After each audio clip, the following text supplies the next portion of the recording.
The radar, maybe nationally with some guys, but what do you see out of them? Well, I think they're a greatly improved team with the 2 transfers they added at Christmas time. They're deep, they're experienced, and I like their team. I spent a lot of time watching them the last 2 days, and they're well coached. They don't take bad shots. Their ball movement's really good.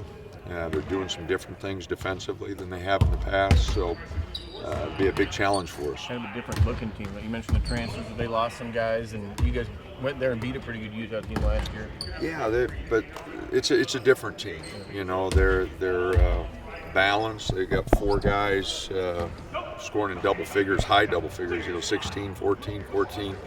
So I like their balance. Again, I mentioned they're doing some different things defensively, so they present a big challenge. We'll have to play off their way. You mentioned the other day the schedule starting out kind of favorable for you in conference plays. Now when things start to flip a little bit. Absolutely. No, if you look at our schedule compared to some of the other teams in the league, we definitely have the biggest challenge ahead of us. And I told our players that we've got a big challenge ahead of us. 3 tough road trips, and then Oregon State. So, and then our games at home. With Arizona State, and Colorado, Utah. So we've got a very difficult schedule ahead of us. Where are things at with Dylan as you head into this weekend? I'm sorry. Where are things at with Dylan Brooks as you head into the weekend? We'll just have to wait and see. It'll be a game time decision. He didn't do anything yesterday. He'll do some shooting and some warming up. I think today is what the trainer said, and we'll just see. We probably won't practice him at all here the next couple of days, and just see if he can help us a little bit today. The next 3. I was just going to say, is this something that he'd be at risk of injuring further? No. If there's that chance, then he won't play. It's totally his decision when he feels like he's ready to go. But with all our players, if they feel like it's in their best interest not to play at any time, whether it be for future or whatever, that's definitely their decision. We'll survive. We'll figure out a way to. That's why we have a team. That's why they have 10 guys ready to go. The next 3 locations that you guys are going to, mountain schools, Bay Area schools, LA schools, kind of typically tough environments for you guys. Is that a conversation you have at all with your team about playing in those tough environments, or at this point in conference, is that just something that you guys have already experienced? We don't look that far ahead. I just told them the difficult challenge that we have ahead of us. We don't break it all the way down. We just go to the next one, which is Utah. But I did want them to understand, of our last 11 games, 7 of them were on the road. We've got a difficult challenge, and where we are at now is not good enough to withstand that challenge of those 7 road games, and so and the 4 home games we have left. So. My constant message is just we've got to get better with the difficult schedule we have ahead. We've got to get better if we want to reach some of the goals that we've kind of set for ourselves. Are you prepared for Colty, who might not be available? Do you change anything for that? Oh no, you prepare that he's going to play, and whatever happens, happens. But no, we'll prepare the same. Like I said, their depth and their balance is very good. Whether he plays or doesn't play, it's kind of like with Dylan and Gus. I don't think that changes their preparation at all. You just get ready, and they're going to put 5 good players out there, and they've got a few on the bench. Coach, I don't know if my math is correct, but I think you're 10-1 against Utah. Why have you been so successful against that program? Well, I haven't been 10-1. Heck, Larry kicked the heck out of me. He's a much better player, bigger, stronger, NBA guy. I mean, that wouldn't even be a match. Hell, I barely made my junior college team. So, no, our guys, we've been fortunate. Some of those games, we've had some really close games that we've been fortunate with. It's one of those things that's hard to explain because they have really good teams, and we've just been lucky. But that doesn't matter going into this one. They may remember last year because they had a few guys on that team, but other than that, I'm sure they don't remember much. And it doesn't really matter to them. This is the game they're pointing to. It's a big game for them. It's always a big game for us, but it is a big game for them. They've got aspirations to be in the NCAA tournament, and I think they are in the NCAA tournament too. So, it's a big game for both programs. Why do you think they are so forgotten about nationally? I mean, it seems like when people talk about the Pac-12, they talk UCLA and you guys and Arizona, but Utah, even though they've been there in the tournament, they don't seem to be talked about too much. They lost a few early games, which, the same thing that happened to us. You lose a few early and you get out of the conversation pretty quick. And UCLA and Arizona, because of their tradition, and rightfully so, they get the majority of the press, and that's what tradition does for a program,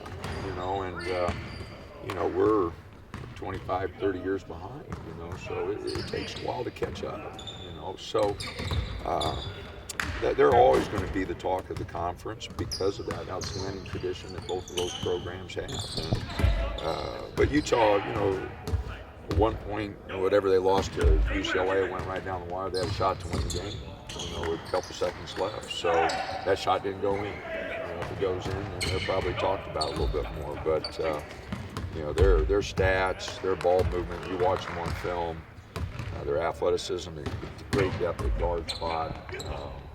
They're a good basketball team. And like I said, those two additions at the semester really gave them a big lift. Did you consider at all bringing MJ out once Dylan got hurt again, taking him out of the red shirt? Is that a consideration? No. He's redshirted.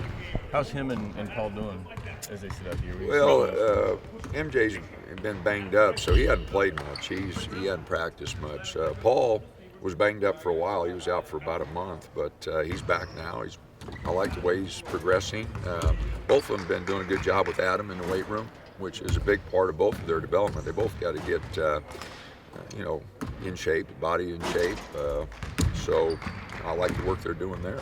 Did you see, we saw the NCAA today, they're going to put out an early top 16 seeds. Do you have any reaction to that? On February 21st, they're going to announce the 16 seeds the committee has at that time. I didn't know that. Whatever. I don't know. I don't know if they're trying to copy football or something like that. Is that what they do? They're going to do it a couple weeks in advance. They're going to put out the 16 seeds that the committee meets early with. Whatever. You kind of talked about Arizona UCLA. Did you watch the game on Saturday? And would you? I didn't. It was right before ours, and so I didn't get a chance to see any of it. But we'll watch it. Sunday. Next week, get ready for Arizona. But I didn't see it. Does it help you guys at all when Arizona starts playing well like that, and it seems that you guys kind of move under the radar a little bit? Because Arizona's kind of a national team that everyone kind of picks up on real quick when they start playing well. Well, they've been playing well all year, really. But when they had Trier, you go man for man. You're talking about two guys that are talking about in the lottery, first round. They're just talented and athletic and talented. Sean does a heck of a job coaching them. They're always going to guard you. They're always going to play hard. Even when I felt like we were a better team last year, we really had a hard time with them both times. And so they're well coached. They're tough. They're athletic. They got good players and a good coach. It's a bad combination for us, So they're good. And the radar stuff. I hope our guys don't worry about that. You just got to go play. Right? If you start worrying about things you have no control over, you got control over practice. You have control over how you prepare yourself for a game. We have no control what you guys say or what you think or what you write. We just try to give you the best answers that we can, and go from there. But I hope our guys don't pay much attention to that, because if they do, they're worried about the wrong thing. Keith available to practice now, or is he? He did a little bit yesterday, and I see him out there shooting around. So I haven't talked to Clay today to see where he's at, but he did a little bit yesterday. So I'm hoping he can do a little bit more today. You guys are on to a 34 game win streak being at home. What's been the difference for you guys at home? Well, basketball's a home court sport. If you're not good at home, we've been pretty good in this building. know, we have lost 13 games in the last 7 years, but we've been pretty good at home. But you know, so is Utah, so is Colorado. We haven't won at Colorado. You know, we're 0 whatever. So basketball's a home court sport. If you're not doing well at home, you're probably not doing well. All right, thanks.